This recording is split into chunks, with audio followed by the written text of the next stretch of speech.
Et si le prochain entraîneur du Real Madrid n'était pas celui que tout le monde pense? Un nom circule en secret et il pourrait tout changer. Voici les futurs coachs du Real Madrid. Numéro 6, et accroche-toi bien, Jürgen Klopp au Real Madrid. Oui, tu as bien entendu. L'homme qui a transformé Liverpool FC pourrait devenir le prochain patron du plus grand club du monde. Imagine une seconde. Le pressing intense, la mentalité de guerrier, l'énergie incroyable de Klopp, combinée avec les stars du Real Madrid. Ce serait une machine. Mais attends, ce n'est pas tout. Klopp, ce n'est pas juste un entraîneur, c'est un leader. Un homme capable de changer complètement l'état d'esprit d'une équipe. À Dortmund, il a choqué l'Europe. À Liverpool, il a tout gagné. Alors la vraie question est simple, le Real Madrid est-il prêt pour une révolution ou préfère-t-il rester dans son style classique? Parce que si ce transfert arrive, le football ne sera plus jamais le même. Reste jusqu'à la fin, le numéro 1 va te surprendre encore plus. Numéro 5, et cette fois, c'est un choix très différent. Mauricio Pochettino au Real Madrid. Un coach discret, mais redoutablement efficace. Tu vois, Pochettino n'est pas le genre à faire du bruit. Mais partout où il passe, il construit des équipes solides, organisées, dangereuses.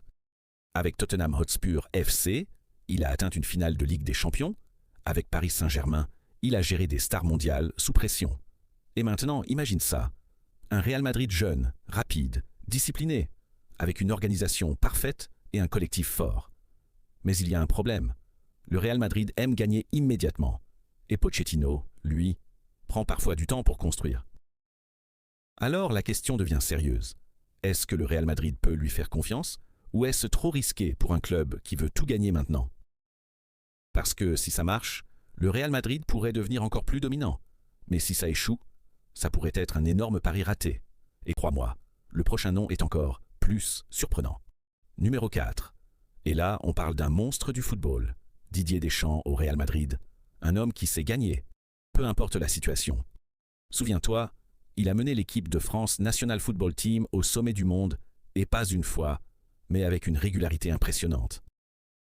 Deschamps, ce n'est pas le coach le plus spectaculaire, mais c'est un stratège, un leader froid, intelligent, efficace. Imagine ça un instant, un Real Madrid ultra discipliné, solide défensivement, capable de gagner même dans les matchs les plus difficiles, mais il y a un twist. Le Real Madrid aime le spectacle, les fans veulent du beau jeu, des stars, du show, et Deschamps, c'est d'abord la victoire, avant le style. Alors pose-toi cette question, le Real Madrid est-il prêt à sacrifier le spectacle pour assurer les trophées? Parce que si Deschamps arrive, ce sera une équipe impitoyable. Mais pas forcément la plus spectaculaire. Numéro 3. Unai Emery au Real Madrid. Un nom qui ne fait pas toujours rêver, mais qui gagne. Encore et encore. Parce que oui, Emery, c'est un spécialiste des grandes compétitions européennes. Avec Sevilla FC, il a dominé l'Europe. Et partout où il passe, ses équipes deviennent dangereuses. Mais il y a un problème. Le Real Madrid, ce n'est pas juste gagner, c'est aussi briller. Et Emery n'a jamais vraiment dirigé un club avec une pression aussi énorme que Madrid. Alors la vraie question, peut-il gérer les stars?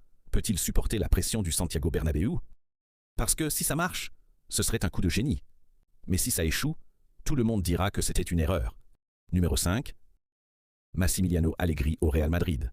Un nom qui divise, mais qui fait une chose très bien. Gagner Allegri, c'est le coach du contrôle, du calme, de la maîtrise, de la stratégie pure.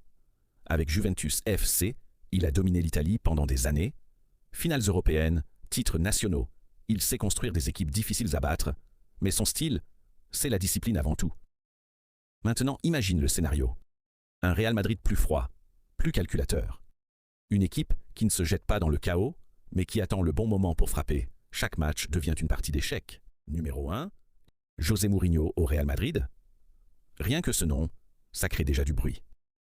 Parce que Mourinho, ce n'est pas juste un entraîneur, c'est une personnalité, une énergie, une révolution dans le football. Un homme qui n'a jamais eu peur de personne, ni des médias, ni des stars, ni des plus grands clubs du monde. Et surtout, il a déjà écrit une histoire avec le Real Madrid. Souviens-toi, à son époque au Real Madrid, il a affronté une équipe considérée comme la meilleure de tous les temps. Le FC Barcelona version Guardiola. Et pourtant, Il a réussi à briser leur domination en Espagne, il a ramené le Real au sommet de la compétition, avec une mentalité totalement différente. Un Real Madrid plus agressif, plus mental, plus guerre que spectacle. Mais Mourinho, ce n'est pas seulement du passé, c'est aussi une philosophie. Imagine maintenant un Real Madrid où chaque match devient une bataille psychologique, un coach qui motive ses joueurs comme personne, un vestiaire transformé en forteresse mentale. Chaque adversaire entre sur le terrain, mais déjà sous pression avant même le coup d'envoi, et ça, c'est la spécialité de Mourinho. Mais il y a un détail important, Mourinho divise toujours. Il crée des fans, mais aussi des critiques. Parce que son football, ce n'est pas toujours le plus beau, mais souvent, c'est le plus efficace dans les grands moments. Alors la vraie question devient énorme. Le Real Madrid accepterait-il de revenir à une mentalité de guerrier total, où la beauté passe après la victoire? Parce qu'avec Mourinho, tu ne joues pas seulement un match, tu entres dans une bataille mentale. Tu entres dans un plan parfait. Tu entres dans une stratégie qui peut faire craquer n'importe quelle équipe, et le plus fou dans tout ça, c'est que certains fans du Real Madrid n'ont jamais oublié Mourinho. Son impact, son caractère, son héritage. Alors imagine un instant, le retour de José Mourinho au Real Madrid. Ce ne serait pas juste un transfert d'entraîneur, ce serait une reprise de pouvoir, une explosion médiatique mondiale, un choc dans tout le football européen. Alors voilà, Klopp, Mourinho, Allegri, Emery, Deschamps, Pochettino. Des styles totalement différents, mais un seul objectif, dominer le Real Madrid. Mais la vraie question reste, qui aura la pression de construire la prochaine légende du football? Et toi, tu choisirais qui comme coach?